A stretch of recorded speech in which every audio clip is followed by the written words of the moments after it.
Hello विद्यार्थी मित्रांनो, स्वागत आहे तुमचं WRS स्मार्ट लर्निंग अकॅडमी मध्ये। माझं नाव अश्विनी घाटुळे। तर आज आपण पाहणार आहोत इयत्ता 6वी मधील चॅप्टर फ्रॅक्शन। आता फ्रॅक्शन म्हणजे काय? फ्रॅक्शन म्हणजे काय असतो? अपूर्णांक। फ्रॅक्शन म्हणजे काय? अपूर्णांक। आता द सर्क्युलर नट ब्रिटेल म्हणजे chikki or the cut into 4 equal parts. It is distributed between two boys as follows. आता एक द सर्क्युलर नट ब्रिटल म्हणजे काय? एक वर्तुळाकार अशी चिक्की आहे। वर्तुळाकार काय आहे? चिक्की आहे आणि याचे समान 4 भाग केलेले आहेत। समान काय केले आहेत? 4 भाग केले आहेत आणि या 4 भागांना काय केलं आहे? 2 मुलांमध्ये काय केलेले? वाटलेली आहे। 2 मुलांमध्ये त्याची वाटणी केली। तर बघा इथे पूर्ण चिक्की आहे। या पूर्ण चिक्कीचे आपण पाहतो इथे बघा 4 भाग केले होते। हे काय केले आहेत? पूर्ण चिक्कीचे 4 भाग केलेले आहेत। पूर्ण चिक्कीचे हा 1 2 3 and 4 म्हणजे असे काय केले? त्या पूर्ण चिक्कीचे 4 भाग केले। पूर्ण चिक्कीचे 4 भाग केले। तर रमेश वॉज 1/4 and सुरेश 3/4। तर या 4 भागांपैकी रमेशला दिला आहे 1 भाग। रमेशला किती भाग दिलेत बरं? आपण या चिक्कीचे 4 भाग केले। त्या चिक्कीचे काय? पूर्ण चिक्कीचे 4 भाग केले। या 4 भागांपैकी रमेशला दिलाय 1 भाग, तर सुरेशला किती भाग दिलाय? 3। आता 1 भाग दिलाय म्हणजे आपण याला कसं लिहिले बरं? 1/4 म्हणजे 1/4। तर सुरेशला 3 भाग दिलेत, आपण काय लिहिले? 3/4। मग याचाच अर्थ बघा इथे 4 पैकी 1 म्हणजे 1/4। तर इकडे सुरेशला 4 पैकी 3 भाग दिलेले। 4 पैकी 3 भाग दिलेत म्हणजे 4 पैकी 3 म्हणजे 3/4। आता पुढेच या चिक्कीचे 4 भाग केले। 4 भाग केले याच्यापैकी रमेशला दिलेत 2/4 and सुरेशला दिलेत 2/4। म्हणजे बघा या 4 भागांपैकी 2 भाग दिले तर रमेशला, 4 भागांपैकी 2 भाग दिलेत कुणाला? रमेशला। आणि या 4 भागांपैकी 2 भाग दिले सुरेशला। 4 भागांपैकी 2 भाग कुणाला दिले? तर सुरेशला, म्हणजेच 2/4। आता इथे बघा याला 1 भाग दिला म्हणजे पाव भाग दिलेला आहे, म्हणजेच 1/4 आणि याला पाऊण भाग दिलेला होता 3/4। आता इथे या दोघांना किती भाग दिलात? अर्धा, म्हणजे 2 पैकी 4 सॉरी 4 पैकी 2 4 पैकी 2 भाग दिले। 4 पैकी 2 इकडे 4 पैकी 2। मग such a distribution can be expressed as a fraction or common fraction. For example, 1/4 has a numerator 1 and a denominator 4. This is called as a regular fraction. आता यांना जी वाटणी स्वरूपामध्ये जे दिलेलं आहे, आता याच्यामध्ये 1 जो आहे हा काय झालेला आहे? न्यूमरेटर। 1 काय झालेला आहे? न्यूमरेटर अँड 4 काय आहे? आपला डिनोमिनेटर। म्हणजेच 1 हा अंश आहे, तर 4 हा काय आहे? छेद आहे। आणि मग अशा स्वरूपाच्या यालाच आपण काय म्हणतो? व्यवहारी अपूर्णांक। यालाच आपण काय म्हणतो? व्यवहारी अपूर्णांक। Next, classify in the fraction in the adjacent picture. Classify in the fraction in the adjacent picture. आता येथे आपल्याला काही जे अपूर्णांक दिले आहेत त्यांचं आपल्याला वर्गीकरण करायचं आहे। तर वर्गीकरण करत असताना आपण 5वी मध्ये पाहिलं होतं लाईक फ्रॅक्शन, इक्विव्हॅलेंट फ्रॅक्शन, बरोबर आहे? Like fraction, equivalent fraction, improper fraction, नंतर reduced form fraction and mix fraction. आता लाईक फ्रॅक्शन म्हणजे काय? समछेद अपूर्णांक म्हणजेच लाईक फ्रॅक्शन। आता समछेद म्हणजे काय? ज्या 2 अपूर्णांकाचे छेद कसे आहेत? तर समान। ज्या 2 अपूर्णांकाचे छेद समान आहेत यांना आपण काय म्हणतो? Like fraction. आता समान छेद असणारे कोणते बरं? समान छेद असणारे समान छेद असणारे लाईक फ्रॅक्शन. समछेद मध्ये ते आहे 1/2, 7/2, 7/2. नंतर आता जर आपण इथे 3/6 आहे, 3/6 याला जर केलं तर 3 1 चा 3, 3 2 चा 6 म्हणजे हा सुद्धा काय होतं बरे 1/3, सॉरी 1/2 म्हणजे 3 1 चा 3, 3 2 चा 6 यालाच काय आपण हे जर काय झालं 1/2 म्हणजे तर लाईक फ्रॅक्शन मध्ये कोणते आले मग लाईक फ्रॅक्शन समछेद अपूर्णांक 1/2, 1/2, 7/2, 7/2 परत हा 7/2 and 3/6, 7/2 and 3/6. आता इक्विव्हॅलंट फ्रॅक्शन म्हणजे काय असतं सममूल्य अपूर्णांक.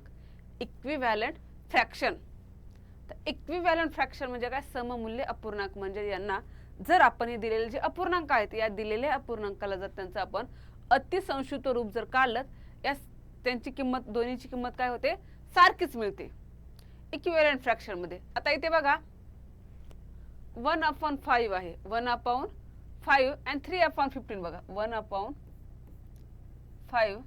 and 3/15. आता या 3/15 ला बघा बरं 3 1 चा 3 आणि 3 5 चा 15 म्हणजे या दोन्हीची किंमत कोणती भेटली बरं परत नंतर 1/5 आणि 3/15 ची सुद्धा काय भेटली आपल्याला 1/5च म्हणजे इक्विव्हॅलंट फ्रॅक्शन कोणते आहेत मग 1/5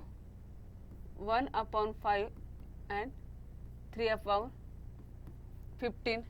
परत आपण इथे पाहिलं तर 1/2 and 3/6 3 1 चा 3 3 2 चा 6 म्हणजेच 1/2 and 3/6 1/2 and 3/6. परत आणखी भेटते का बरं हा झाला हा परत आहे का 1/3 7/2 आहेत का नाही. आता इम्प्रॉपर फ्रॅक्शन म्हणजेच अंशाधिक अपूर्णांक इम्प्रॉपर फ्रॅक्शन म्हणजे अंशाधिक म्हणजे काय ज्या अपूर्णांकाचा अंश मोठा आहे ज्या अपूर्णांकाचा अंश हा छेदापेक्षा मोठा असतो याला आपण काय म्हणतो अंशाधिक अपूर्णांक. आता कोणते कोणते आहेत बरं ज्याचा अंश आता छेदापेक्षा मोठा आहे ज्या अपूर्णांकाचा अंश काय आहे छेदापेक्षा मोठा आहे. इथे पहा बरं 1/2 मध्ये आहे का नाही इथे 1/5 मध्ये नाही 3/6 मध्ये नाही 1/3 3/50 मग 7/2 आणि इथे आहे बघा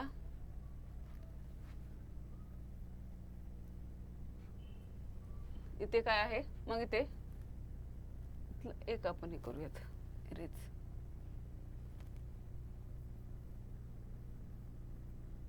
मग इम्प्रॉपर फ्रॅक्शन म्हणजे ज्याचा आता याचा बघा हा मिक्स फ्रॅक्शन आहे आता या मिक्स फ्रॅक्शनचं जर आपल्याला समजा फ्रॅक्शन मध्ये रूपांतर करत असेल तर आपण पाहिलंय याला कसं करत 2 3 चा 6 2 3 चा 6 6 प्लस 7 6 7 8 9 10 11 12 and 13 म्हणजे याचा काय होतो 13/2 होता 13/2 बघ या 13/2 हा सुद्धा मोठा आहे म्हणजे इम्प्रॉपर फ्रॅक्शन कोणते झाले 7/2 and मग इथे आपल्याला एक भेटेल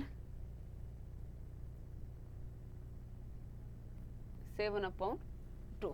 आता रिड्यूस्ड फ्रॉम फ्रॅक्शन म्हणजे simplest from reduced from fraction म्हणजे त्याचं अतिसंक्षिप्त रूपात ज्यांना आपण जे अपूर्णांक आहेत अतिसंक्षिप्त रूपात मध्ये मग आपल्याला कोणते भेटणार 3/6 and 1/5 सॉरी 1/2 3/6 and 1/2 मग 3 1 अतिसंक्षिप्त रूपात मग कोणते आहेत 1/2 1/2 and 1/5 1/5 आता अतिसंक्षिप्त रूप म्हणजे यांना आता याच्यानंतर कोणत्याच संख्येने किंवा याचं नंतर कोणतंच अतिसंक्षिप्त रूप होत नाही. मग याचं 3/6 चं होतंय 1/3 चं होणार आहे का नाही. मग हा 1/3 एक 1/3 3/15 चं होतंय 7/2 चं पण होणार. म्हणजे आपले रिड्युस्ड फ्रॉम फ्रॅक्शन कोणते झाले सिम्पलेस्ट फॉर्म मध्ये 1/2 1/5 आणि 1/3. आता मिक्स फ्रॅक्शन कोणतं आहे मग इथे मिक्स फ्रॅक्शन ज्याच्यामध्ये 1 3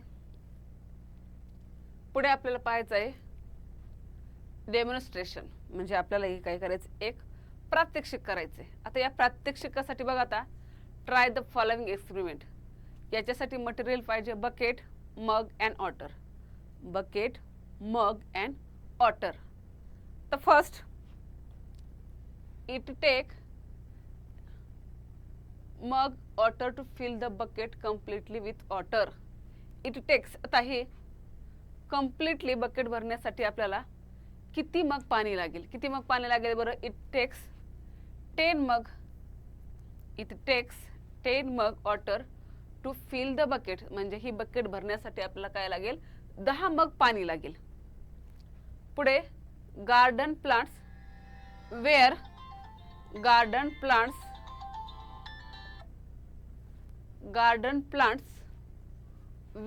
poured dash mug water from the bucket full of water. आता ही बकेट भरण्यासाठी आपल्याला काय झालंय 10 मग पाणी लागलेलं आहे. बकेट भरण्यासाठी आपल्याला 10 मग पाणी लागलेलं आहे. आता या 10 मगांपैकी आपण झाडांना किती पाणी घातलं 10 मगांपैकी किती मग आपण झाडांना पाणी घातलं. समजा आपण 4 मग या 10 मगांपैकी आपण काय केलं 4 मग हे आपण काय केले आहेत झाडांना पाणी घातलं. मग write the remaining water in the bucket as a fraction. मग त्या बकेटमध्ये पाणी जे शिल्लक राहील हे शिल्लक राहिलेलं पाणी आपल्याला काय करायचं आहे अपूर्णांकात लिहायचे. पाणी शिल्लक राहिलेलं आपल्याला अपूर्णांकात लिहायचं. मग आता या टोटल त्या बकेटमध्ये किती मग पाणी टाकलं होतं आपण 10 मग. त्या बकेटमध्ये आपण काय केलं होतं 10 मग पाणी टाकलं होतं. या 10 मगांपैकी 4 मग आपण काय केलं झाडाला 4 मग आपण काय केले झाडाला पाणी घातलं. तर मग शिल्लक किती मग राहिले बरं. या 10 मगांपैकी 4 मग आपण काय केलं झाडांना पाणी घातलं. मग शिल्लक मग किती पाणी राहिलं 6 मग शिल्लक 6 मग पाणी काय राहिले शिल्लक राहिलं. आता हे 6 मग पाणी शिल्लक राहिलेच आपल्याला काय करायचं आहे अपूर्णांकात लिहायचे. आता हे 6 मग पाणी शिल्लक राहिले मग काय करायचं किती मगापैकी आपण किती मगापैकी 6 मग पाणी शिल्लक राहिले बरं. मग या 10 पैकी 6 मग म्हणजेच 6/10 इतकं पाणी काय झालं आहे शिल्लक राहिलेलं आहे. जे टोटल असतं हे टोटल काय करायचं आपण कधी छेदामध्ये लिहायचं. टोटल ही छेदामध्ये लिहायचं आणि जे शिल्लक राहिलं आहे ते काय करायचं आपण अंशामध्ये घ्यायचं. टोटल छेदामध्ये शिल्लक राहिलेलं अंशामध्ये. मग आपण किती मग पाणी शिल्लक राहिलं तर 6/10. नेक्स्ट आता युनिट फ्रॅक्शन. पुढे काय आहे युनिट फ्रॅक्शन. आता इथे when a rectangular piece of paper is divided into 4 equal parts. आता आपण काय केलं आहे एक रेक्टँग्युलर पेपर घेतला आहे आणि याला आपण काय केले डिवायडेड इंटू इक्वल 4 पार्ट्स. आता प्रत्येक पार्ट हा आपण काय केला आहे हा इक्वल त्याचं काय केलं आहे 4 भागांमध्ये आपण काय केलं आहे त्याला इक्वल डिवाइड केलेला आहे. मग हा घेतला आपण रेक्टँग्युलर पेपर घेतल्यानंतर आपण याचे काय केले ते याला 4 भागांमध्ये डिवायडेड केलेले. each part 1/4 represents, each part 1/4 represent a fraction. In the picture the colored part is equal to 1/4 while the uncolored part 3/4. बघा आता हा एक आपण आयताकृती पेपर घेतलेला आहे. आयताकृती पेपर घेतला आणि या आयताकृती पेपरला आपण काय केलं आहे, 4 समान भागामध्ये विभागले. 4 समान भागामध्ये विभागले. या 4 समान भागांपैकी आपण काय केले आहे, मग हे 4 समान भाग 4 समान भागामध्ये आपण त्याला विभागले. मग हा प्रत्येक भाग कितीचा झाला, 4 पैकी 1 म्हणजे 1/4. 4 पैकी 1 म्हणजे 1/4. याच्यापैकी जो रंगवलेला भाग आहे, हा रंगवलेला भाग कितीचा आहे बरं, रंगवलेला भाग आहे 1/4 आणि न रंगवलेला भाग कितीचा राहिला, मग न रंगवलेला भाग 1 2 3 म्हणजे 3/4. रंगवलेला कलर पार्ट होता फक्त 1/4. मग अनकलर्ड पार्ट 1 2 3 म्हणजे 3/4 म्हणजे 4 पार्ट पैकी 3 भाग काय केले आहेत, अनकलर्ड आहेत. तर 4 पार्ट पैकी 1 भाग हा काय केलेला होता, कलर केलेला होता. Next, when a rectangular piece of paper, when a rectangular piece of paper is divided into 3 equal parts, is divided into 3 equal parts. आता हा रेक्टँग्युलर पेपर घेतलाय ना, या रेक्टँग्युलर पेपरला आपण काय केले, 3 इक्वल पार्ट्स मध्ये आपण काय केले, त्याला डिवाइडेड केले. 3 इक्वल पार्ट्स मध्ये डिवाइडेड केले. Each part becomes 1/3. आता 3 पार्ट्स मध्ये डिवाइडेड केल्यानंतर मग याचा एक पार्ट किती येणार बरं, 1/3. आणि in the picture the colour part मग किती आला, 1/3. अँड अनकलर्ड पार्ट कोणता येणार, मग अनकलर्ड पार्ट हा कलर पार्ट. मग अनकलर्ड पार्ट 1 2 म्हणजेच अनकलर्ड पार्ट आपला किती येणार, 2/3. म्हणजे 3 पार्ट पैकी 2 पार्ट काय केलेले आहेत, अनकलर्ड आहेत. 3 पार्ट पैकी म्हणजे 3 भागांपैकी 2 भाग काय केले आहेत, न रंगवलेले आहेत. तर 3 भागांपैकी एकच भाग काय केलेला होता, रंगवलेला होता. 3 भागांपैकी एकच भाग रंगवलेला होता. तर 3 भागांपैकी 2 भाग काय आहेत, न रंगवलेले म्हणजेच 2/3. Next, one of the 2 equal parts of a circle, one of the 2 equal parts of a circle, the color part and the uncolored part. आता हा सर्कल आहे. सर्कल वन ऑफ द, या सर्कलचे आपण काय केले तर 2 इक्वल पार्ट्स बनवलेत. सर्कलचे 2 इक्वल पार्ट बनवलेत. मग या सर्कलचे 2 इक्वल पार्ट्स बनवल्यानंतर त्याचा कलर पार्ट किती बरं, कलर पार्ट हा 1 सर्कल आहे. या 1 सर्कलचे आपण काय केले, 2 इक्वल पार्ट्स. मग कलर पार्ट कितीचा झाला आपला, 1/2. अँड अनकलर पार्ट सुद्धा किती झाला, 1/2. आता या 2 भागांपैकी एक भाग कलर केलेला होता, तर एक भाग न कलर केला किंवा न रंगवलेला. 2 भागांपैकी एक भाग कलर केलेला, तर 2 भागांपैकी एक भाग न रंगवलेला होता. मग remember, a unit fraction has numerator 1. A unit fraction has numerator 1. It respect 1 equal parts of a whole. आता या unit fraction has numerator 1 जर आपल्याला एखादे समानही आहेत आणि याचे जर आपल्याला समान जर आपण त्याचे भाग केले तर याचा न्यूमरेटर कधी काय येणार, 1. म्हणजे या पूर्ण भागांपैकी जर आपण एकच भाग घेतलेला आहे, पूर्ण याच्यापैकी आपण जर एक भाग घेतला असेल त्याचा न्यूमरेटर काय येणार, 1. and it respect 1 equal part of a whole. Next, do its, the color part is equal to and the uncolored part is equal to. आता इथे आपल्याला कलर पार्ट अँड अनकलर पार्ट लिहायचे. तर first, prepare 6 strips of a paper of equal size as shown in the accompanying diagram. आता आपल्याला काय करायचं आहे, 6 स्ट्रिप्स काय करायचे, दाखवल्याप्रमाणे 6 स्ट्रिप्स आपल्याला काय करायचे, इक्वल पार्ट्स मध्ये घ्यायच्यात. 6 स्ट्रिप्स आपल्याला तयार करायचे आहेत. आता याच्यामध्ये मग divided the 5 strips into 2 3 4 5 6 equal parts respectively. आता या आपण काय करणार आहोत, 6 काय करणार, 6 पट्ट्या तयार करायची. याच्यापैकी एका पट्टीचे डिवाइडेड 2 समान भाग करायचे, नंतर 3, नंतर 4, नंतर 5 आणि नंतर 6. नंतर आपल्याला काय करायचे, 6 असे आपल्याला समान त्यांचे काय करायचे तर भाग करायचे. मग याच्यामधला colour a part of each strips and write the fraction of the color part. आता याच्यामध्ये केलेले कलर पार्ट्स आपल्याला काय करायचे तर लिहायचे and observe the fraction part shown in the figure and compare fraction of color part which is the bigger or smaller, and from the above activity it is observed that. आता या आपण इथे घेतले आहेत 6 काय केलं तर रेक्टेंग्युलर पेपर घेतलेला आहे आणि याचे आता समान डिवाइडेड. आता first divided into 2, divided into 2.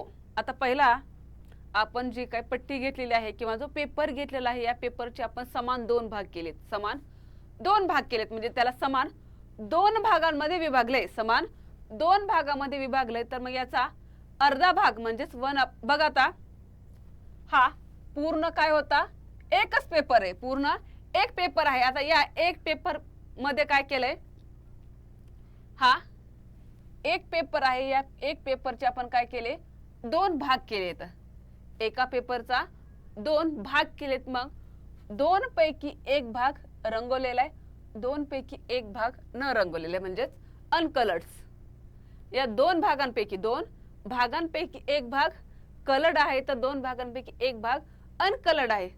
Next आपण काय केले, डिवायडेड इंटू 3, डिवायडेड इंटू 3. आता या तोच समान आकाराचे इथे हे जे आकार आहेत हे आकार समान आहेत. आता याचेच त्याच पेपरचे आपण काय केले 3 समान भागामध्ये त्याचं डिवायडेड केलं, 3 समान किंवा 3 इक्वल्स डिवायडेड म्हणजे 3 समान भागामध्ये आपण याला डिवायडेड केलं. तर मग इथे बघा 3 भागांपैकी 1 भाग रंगवलेला आहे, 3 भागांपैकी हा झाला याचा, 3 भागांपैकी हा 1 भाग, हा 1 भाग आणि हा 1 भाग.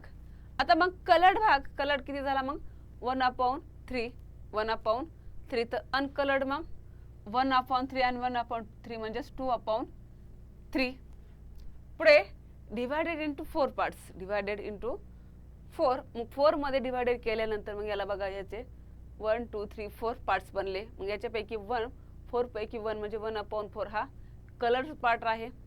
Divided into 5, divided into 5. आता त्याच पेपरचे आपण समान काय केलं 5 भागामध्ये विभागणी केल्यानंतर 1/5 हा काय झाला त्याचा कलर्ड भाग झाला आणि डिवायडेड इंटू 6 म्हणजेच 6 पैकी 1 भाग हा काय केला आहे रंगवलेला आहे. तर मग याच्यावरूनच आपल्याला आता इथे या from compare fraction of coloured parts which is the bigger और स्मॉलर.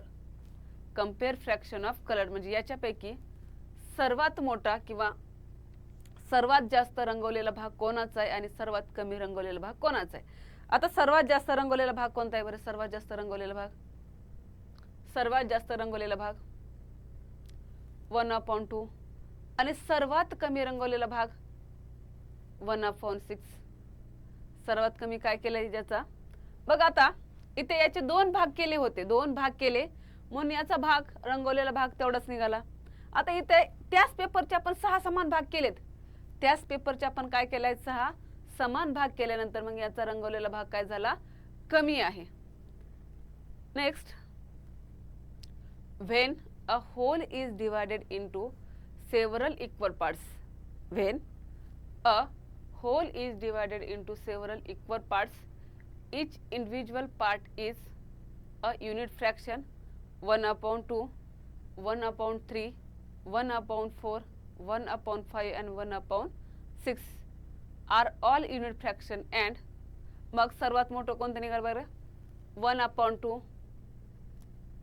1/3, 1/4, 1/5 and 1/6 म्हणजेच